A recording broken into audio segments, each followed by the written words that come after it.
Bonjour, chers membres de l'Église de Dieu. Bonjour, chers visiteurs. On est très heureux et ces jours-ci même, quand on vient ici devant, on voit qu'il y a plus de visiteurs, parfois plus que les membres réguliers. Donc, on est vraiment très bénis quand les gens viennent vers nous. Donc, c'est parce qu'ils nous aiment, on rend gloire à Dieu. Et aussi, je tiens à remercier tout le monde ici dans l'église, tout le monde qui est venu ici présent, tout le monde qui participe dans les programmes. En fait, je suis un amateur d'une course d'auto qui s'appelle Formule 1. À chaque fois que le pilote gagne la course, même si c'est lui qui est sur le spot, il dit jamais « je suis fort, je suis fort ». Non, il remercie l'équipe qui est derrière lui. Parce que derrière lui, il y a des ingénieurs qui ne dorment pas, qu'on ne voit jamais, que ce soit à la télé. En tout cas, lui, c'est lui qu'on voit seulement. Mais lui, toujours, il souligne que ce n'est pas lui, que c'est l'équipe qui est derrière lui. Et à chaque fois que vous voyez le feuillet, souvenez-vous qu'il y a une équipe qui est derrière le feuillet. Hier, Emma m'appelait, me dit, t'as pas mis la prédication sur le net. Donc, je voyais, elle aurait pu faire d'autres choses, mais elle me rappelait, elle faisait ça. Je vois Chantal qui envoie des emails, parfois proches de minuit. Elle aurait pu dormir, mais elle tient ça, elle fait ça pour l'Église de Dieu. Je vois Marie qui court ici et là. C'est pour le bien-être de l'Église. Et dernièrement, on se préparait pour la journée des visiteurs. Je devais faire quelque chose ici. Quand je suis venu, j'ai rencontré Naomi et Daniel. Ils avaient une sorte de, comment est-ce qu'on l'appelle, aspirateur, mais spécial. Et je voyais que le tapis, mais je ne savais pas qu'il était bleu. Maintenant, le tapis était bleu. Ils avaient bien nettoyé. Vraiment, j'ai dit que le Seigneur se souvienne de ça. Parce que pour qu'il y ait l'organisation, chaque chose, il doit y avoir des gens. Quand on voit les équipements qui sont installés ici, ça ne se fait pas de soi-même. C'est qu'il y a une équipe qui vient chaque vendredi et qui installe ces équipements. Quand on voit les choses, en tout cas, parfois on a des problèmes et qu'on arrive, il y a des sons, c'est qu'il y a gens qui se lèvent très tôt chaque samedi et qui s'assurent que toute chose fonctionne très bien. Il y a plusieurs choses dans les classes et en bas. Si vous avez des enfants qui sont en bas, il y a ceux qui s'occupent des enfants, ceux qui préparent en tout cas l'affaire de l'école du sabbat, le questionnaire de l'école du sabbat. J'en passe, il y a plusieurs choses. Sachez que ça ne se fait pas de soi-même. Il y a derrière ça l'équipe qui fait ça. Et vraiment, je demande les bénédictions de Dieu pour ces gens, que le Seigneur s'en souvienne.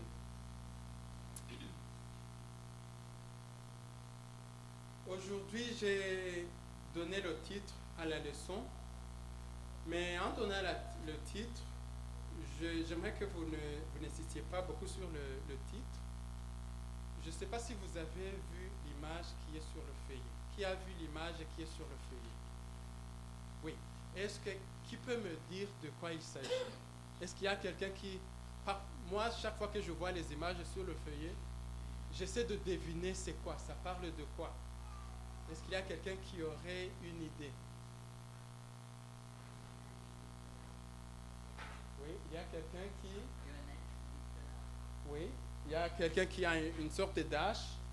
On voit un arbre.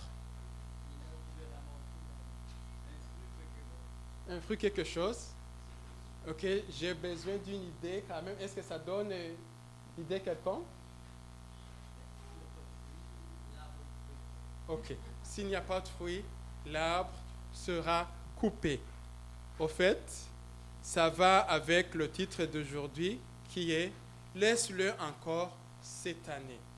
Ça, c'est l'arbre du figuier. On va aujourd'hui voir deux histoires de la Bible.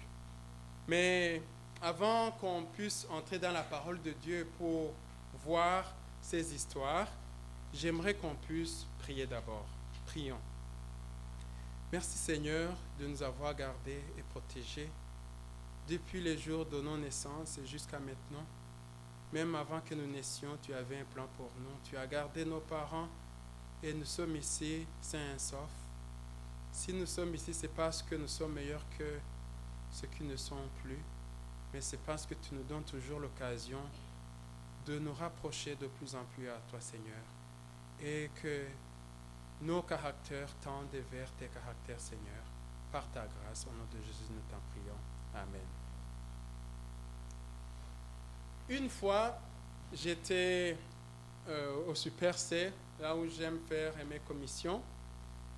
Et ce jour-là, j'ai acheté plusieurs choses. Quand j'ai acheté, arrivé à la caisse, avant de payer, je me suis rendu compte que j'ai vu des maïs. Vous voyez, c'est l'été, là. Parfois, c'était en spécial. Je pense, si je me souviens, c'était pour $3, tu avais 10 maïs. Et j'ai dit, j'ai oublié. Il faut que j'aille amener ça. Alors, je venais juste de payer. J'ai dit à la caissière, est-ce que je peux laisser mes affaires ici et récupérer les maïs? Et puis la caissière m'a dit, tu sais, je sais, si tu vas prendre 10 maïs, tu peux payer déjà en avance et tu mets tes choses là-bas. Et puis quand tu vas venir, tu vas directement partir. Oh, j'ai fait comme ça, j'ai payé en avance et je suis allé chercher les maïs.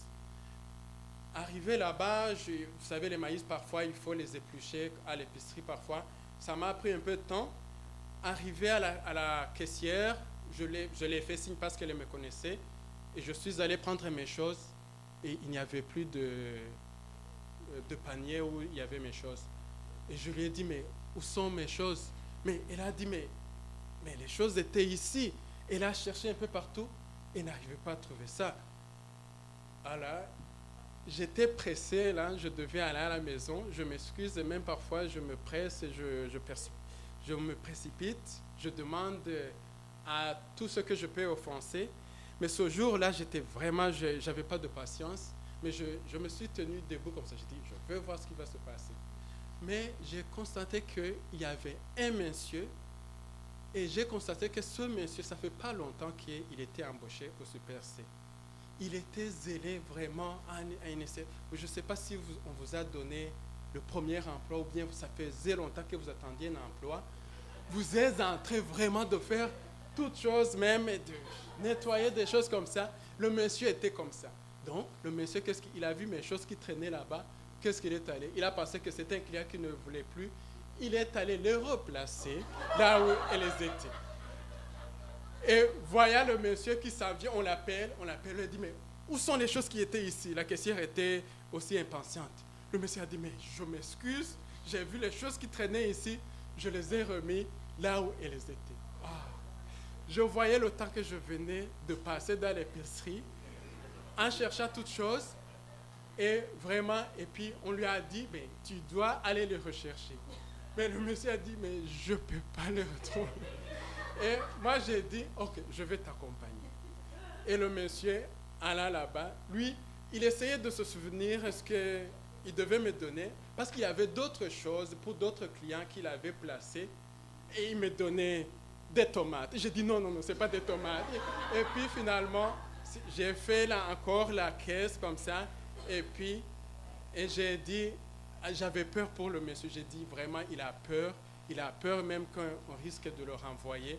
Finalement, j'avais vraiment pitié pour le monsieur. Mais finalement, j'ai pu faire mon panier et j'ai pu partir.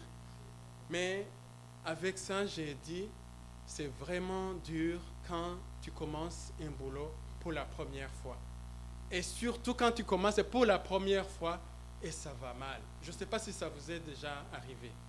En tout cas, vous pouvez penser le jour où c'est déjà arrivé à vous. Une fois, ça m'est arrivé. Au fait, je venais de déménager ici à Gatineau quand j'ai commencé à travailler ici. J'ai travaillé dans une compagnie privée qui faisait des choses vraiment extraordinaires comme ça, mais Je pensais que j'étais prêt à faire le travail. Ils m'ont embauché. Ils m'ont dit qu'après 6 mois, j'aurai l'évaluation. Bon, j'ai dit, OK, je vais faire mon travail. Et puis, ils m'ont donné, moi je suis informaticien, j'avais des logiciels à programmer. Vraiment, je me suis mis à ma tâche. Tout le temps, j'étais en train de programmer. Tout le temps. Mais après 6 mois, je m'attendais très bien avec toutes les personnes de la compagnie. Il n'y a pas eu d'évaluation. Quand je n'ai pas vu l'évaluation, j'ai dit, oh, c'est parce que ça va bien. Et puis, à la fin de l'année, dans la compagnie, j'ai appris qu'ils ont quelque chose comme, ils donnent des bonus aux gens qui ont bien travaillé. Et puis, on contactait chaque travailleur personnellement, donc à part.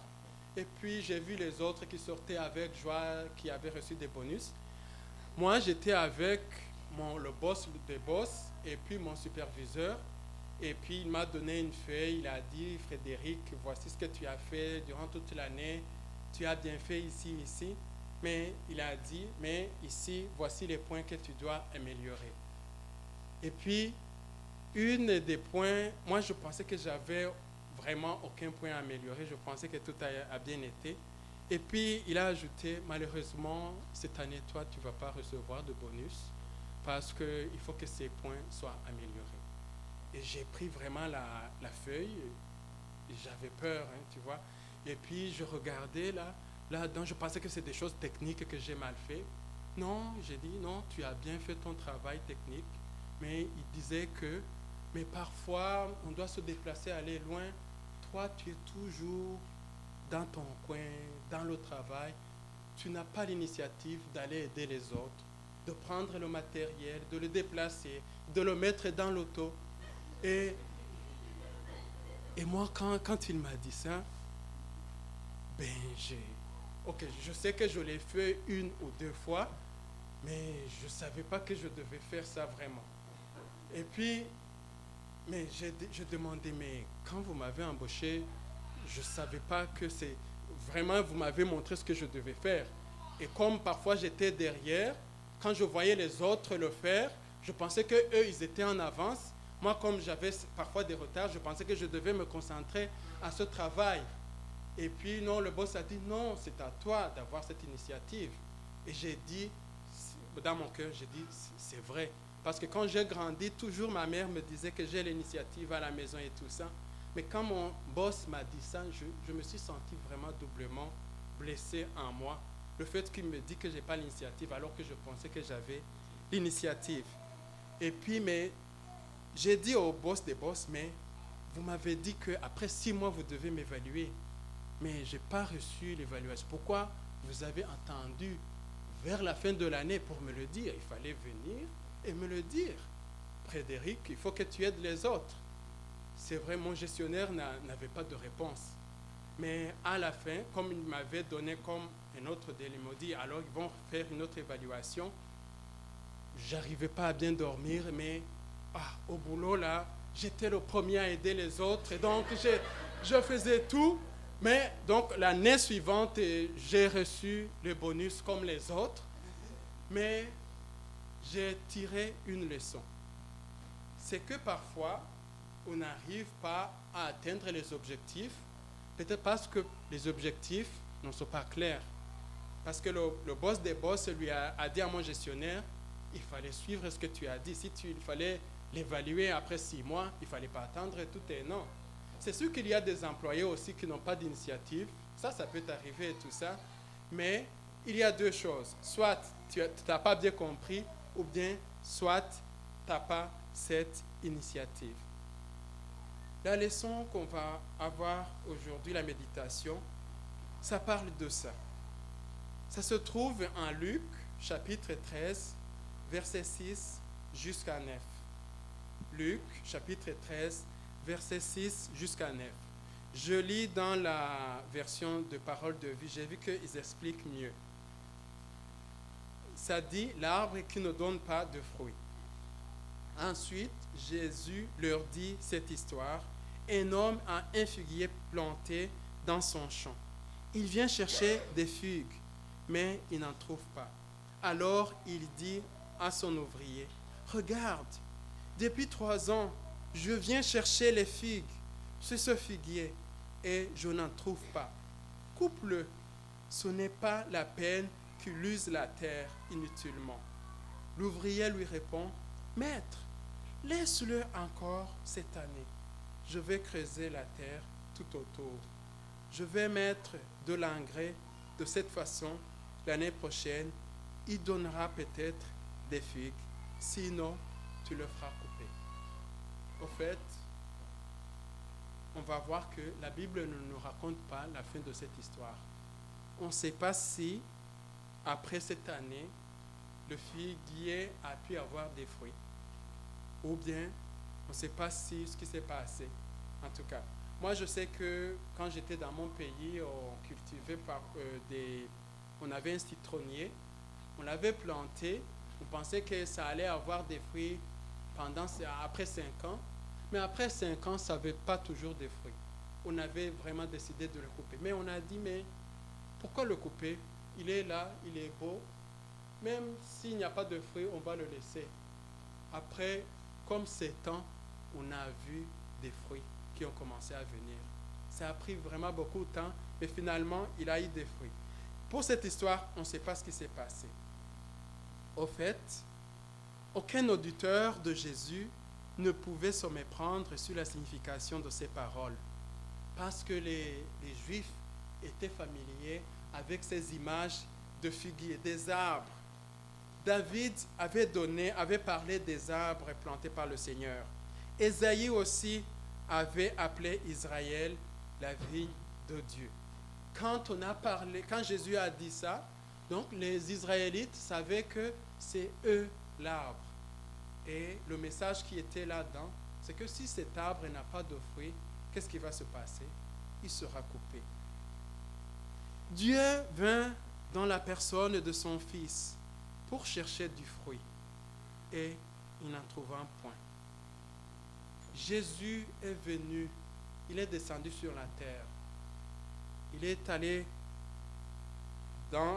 il était parmi les enfants d'Israël pour chercher du fruit, mais il n'a pas trouvé de fruits. Souvenez-vous que nous aussi nous sommes des enfants d'Israël, des descendants d'Abraham. Le vigneron ne refuse pas de s'occuper d'un arbre si peu intéressant. Non, il a dit, non, on lui donne la chance. Encore on va travailler, peut-être il va encore avoir des fruits. Comme je l'ai dit, la parabole ne nous donne pas le résultat de ces efforts de ces vignerons. Le figuier stérile, ça c'est des paroles qui sont écrites dans le livre Paraboles de Jésus-Christ, écrit par Ellen White.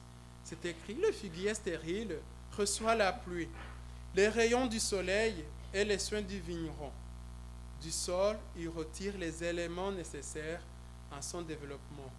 Mais ses branches improductives ne font que priver la lumière des plantes fertiles qui ne peuvent pas prospérer à son ombre.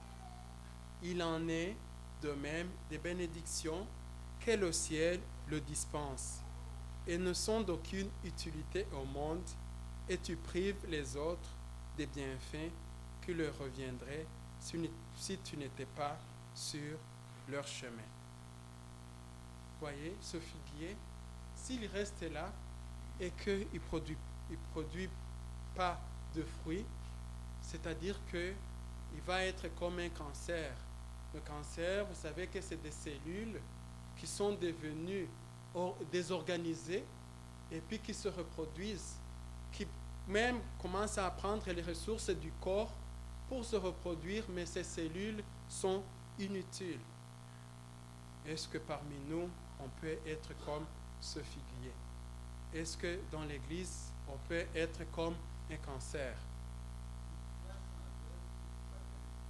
Ok, et le frère dit qu'une foi sans œuvre, c'est une foi vaine. On va voir une deuxième histoire. Je vous invite à prendre toujours Luc, chapitre 16, versets 1 à 8.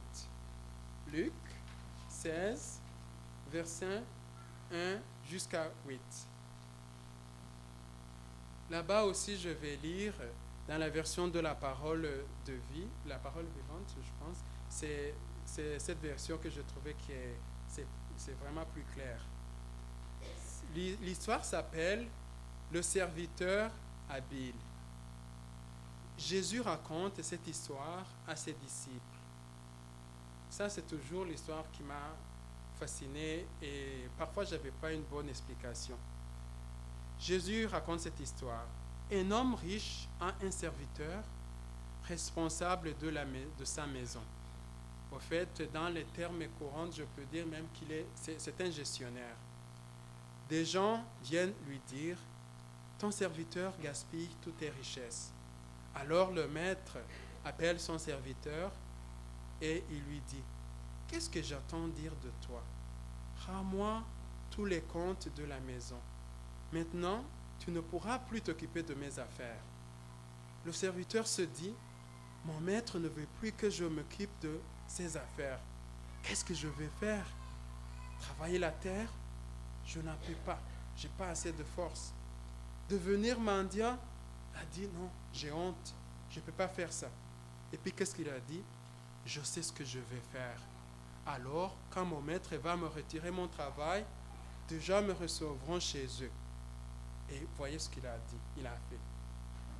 Et il a cherché les débiteurs, les gens qui avaient des dettes pour le maître. Et il appelle un par un tous ceux qui doivent quelque chose à son maître. Il demande au premier, tu dois combien à mon maître?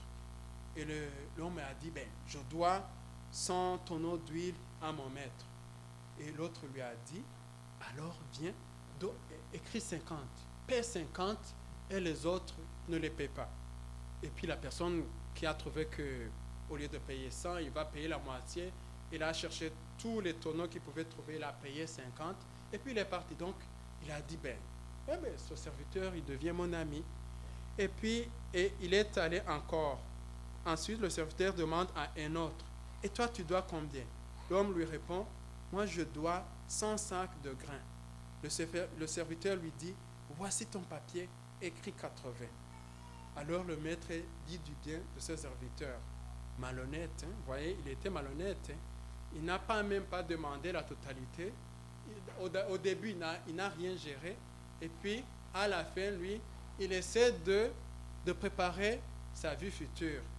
Mais le maître, qu'est-ce qu'il a dit? Il a dit du bien de ce serviteur malhonnête parce qu'il a été habile.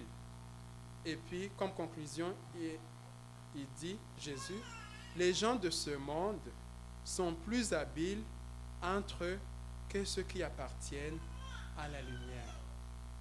Les gens de ce monde sont plus habiles entre eux que ceux qui appartiennent à la lumière. Quand je suis allé voir dans les paraboles de Jésus-Christ qu'on parlait de cette parabole, je me disais, est-ce qu'on doit agir comme ce serviteur? Il a été malhonnête, mais il a continué, au lieu de lui donner 100%, il lui a donné, mettons, 50% et puis il lui a donné 80%.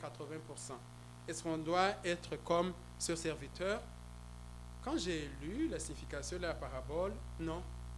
On n'est pas du tout encouragé à donner à Dieu 50% ni 80%. On doit donner à Dieu quoi? 100%. Tout ton être. Dieu veut tout notre être. Le Christ ne fait pas l'éloge de l'économe infidèle. Par contre, c'est le maître dans cette histoire qui a parlé du bien de cet économe infidèle. Et puis, le serviteur infidèle n'a pas songé à faire des réserves. Au départ, il n'a pas pensé à sa vie, à son avenir. Mais c'est vers la fin où il s'est précipité à penser à son avenir, mais aussi d'une façon malhonnête.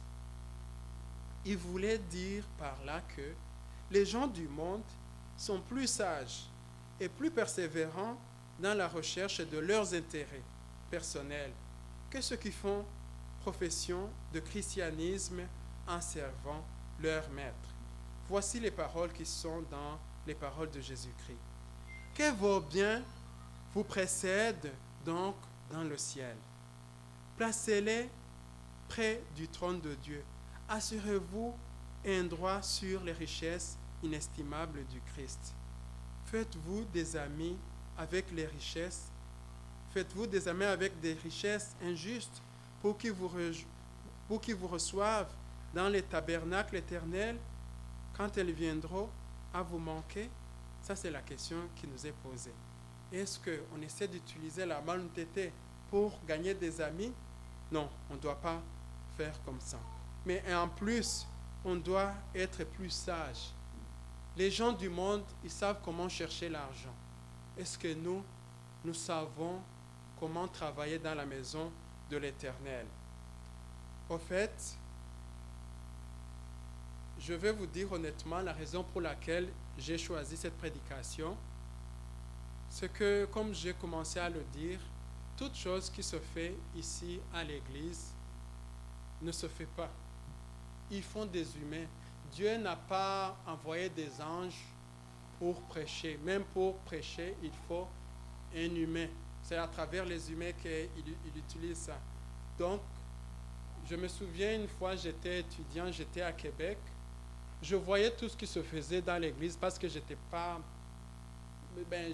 impliqué, je dirais. Parfois, je faisais certaines choses, mais par exemple pour les affaires de l'église, l'installation, tout ça, tout le temps, tu vois que c'est propre chaque samedi. Parfois, tu viens à l'église, tu vois que on a l'électricité, on a le chauffage. Et à force de ça, qu'est-ce qui se fait? On prend ça pour acquis. C'est comme quelqu'un que, si tu as invité quelqu'un à vivre chez toi et que tu n'as pas responsabilisé la personne parfois, la personne va prendre ça pour acquis.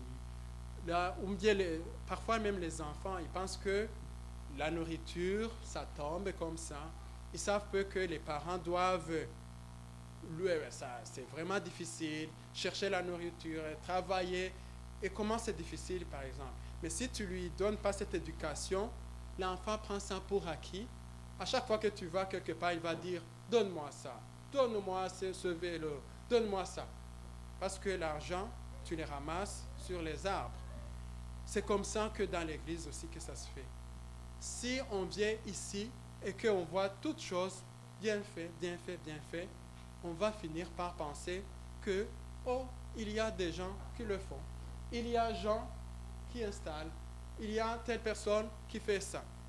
Et on ne sait pas que cette personne aurait pu peut-être faire d'autres choses, mais pour la cause de l'Éternel, elle a donné ce temps au Seigneur. Une fois, on était ici dans l'assemblée administrative. Je ne sais pas si on se rend compte que l'Église adventiste, on est organisé comme une association. On a la conférence générale qui est divisée en divisions, des divisions en des unions, on dirait comme des pays, et puis mais des unions ont des conférences ou bien des associations, et puis ces associations, c'est eux qui ont des églises locales. Dans les églises locales, ce n'est pas le pasteur qui dirige, c'est vraiment les membres. Chaque membre de l'église, il fait partie de cette association. C'est pourquoi après la fin du baptême, on accepte que un membre s'introduise dans l'église. Et c'est ces membres qui peuvent prendre des décisions. Je fais partie de plusieurs associations. Je sais que souvent c'est un grand défi quand c'est des associations sans but lucratif. Parce que sans but lucratif, on invite les gens à faire des réunions. Tu vois, c'est un petit groupe qui est venu. J'étais dans une association dans la copropriété où j'étais, donc on invitait les gens à venir dans la réunion, ils ne venaient pas. Et à chaque fois qu'on organisait une réunion, il fallait louer un local. Donc cet argent, même ceux qui sont venus, devaient payer parce que les autres personnes ne sont pas venues. Mais les gens du monde, comme on a dit, ils sont malins. Hein? Qu'est-ce qu'ils ont fait? Ils ont commencé. Si tu ne viens pas, tu dois donner $50 tout de suite. Je vous dis, quand ils ont fait ça, c'était plein. Tout le monde est venu. Mais ici à l'église, on ne va jamais faire ça. Parce que l'affaire de Dieu, on ne peut pas t'empêcher vraiment. On a tous la liberté. Ça, c'est la seule chose que Dieu donne. C'est la liberté. On peut venir, on peut ne pas venir. Mais parfois, comme Jésus le dit, pour le respect des autres, normalement, même si tu ne peux pas venir, qu'est-ce que tu dis? Tu informes aux autres, pour des raisons, pour telles raisons, je ne pourrai pas venir. Avec ça, au moins, on peut planifier. Donc, la dernière séance, vraiment l'anciennat est venu avec des projets grandioses. C'est vraiment comme des projets qui sont dans la leçon de l'école du sabbat. Vous avez vu qu'on a vu comment on doit aider. On ne doit pas rester ici. On doit aller vers le monde. On doit former des équipes pour donner la nourriture. On a commencé même. Mais imaginez-vous quand vous avez ces projets. On a même un projet d'acheter une église. Et l'anciennat a élaboré ça. Et puis vous vous retrouvez avec un petit nombre de gens. Et puis, est-ce que vous pouvez aller devant avec le projet? Non, c'est impossible. Si l'église n'est pas unie, on ne peut rien faire. C'est vrai qu'on a demandé qu'on veut acheter l'église. On a vu que l'argent, on a donné beaucoup d'argent. C'est bon l'argent. Mais j'aimerais vous dire que, en tout cas, ça c'est personnel, que l'argent ne dépasse pas le temps que la personne a donné. Je me souviens, il y a quelque chose qui m'a blessé une fois personnellement. C'est quelqu'un qui devait me rendre visite. Et vraiment, j'attendais sa visite. Mais la personne, ce qu'elle a fait, au lieu de me visiter, m'a dit non, je suis très occupé. Je dois me précipiter vers là où il devait aller. Mais il m'a dit, il m'a laissé plusieurs cadeaux et tout ça. Il les a débarqués dans l'auto, mais il n'avait même pas le temps de me parler et la personne est partie. Je vous dis, franchement, dans mon cœur, je disais, à quoi ça me sert ces cadeaux? Ça me sert à rien. J'aurais bien voulu m'asseoir et converser avec lui. Ça aurait pu faire un grand bonheur dans mon cœur, plutôt que ces cadeaux, alors que tu vois que la personne est plus pressée. Alors, avec Dieu, parfois, on peut faire ça. On peut donner l'argent, mais on ne donne pas notre temps. Je sais qu'on est très occupé, mais si on est très occupé, au moins, on donne la raison aux autres, au lieu qu'ils attendent. En tout cas, c'était un point. Je sais qu'on a la force dans cette église, mais parfois, on a cette faiblesse. Je le dis dans ce coin seulement, il y a dans d'autres choses. Mais si on arrive à donner notre temps, à faire savoir notre temps et vraiment nos projets qu'on a, ça pourra aller en avant. C'est vrai, on est très occupés. Nous tous, on cherche quoi? On cherche le bien-être de nos familles. On cherche la vie. On cherche l'argent. Dans Agé, chapitre 1, verset 6, il est dit, « Vous avez semé beaucoup, mais récoltez peu. Vous mangez, mais pas à votre faim. Vous buvez, mais pas autant que vous voulez. Vous portez des vêtements, mais vous avez froid. Vous gagnez votre vie, mais votre argent va dans un sac troué. » Je vous dis qu'on peut même travailler beaucoup. Moi, je l'ai vu. Et vous travaillez beaucoup, mais tout votre argent, c'est comme si ça va dans un sac troué. Mais quelqu'un parce que si Dieu donne des promesses, on les prend vraiment au mot. Et quelqu'un qui ne travaille pas, il peut gagner plus que la personne qui a dépensé trop de temps. Ça, je ne peux pas aller dans les détails, mais ça arrive vraiment, et personnellement, je l'ai vécu. Comme conclusion, j'aimerais vous dire que aujourd'hui, Dieu nous adresse cette invitation. Israël, reviens à l'Éternel ton Dieu. Je réparerai leur infidélité. J'aurai pour eux un amour sincère. Je serai comme la rosée pour Israël. Il fleurira comme le lit et il poussera des racines comme le Liban. Ils reviendront s'asseoir à son ombre.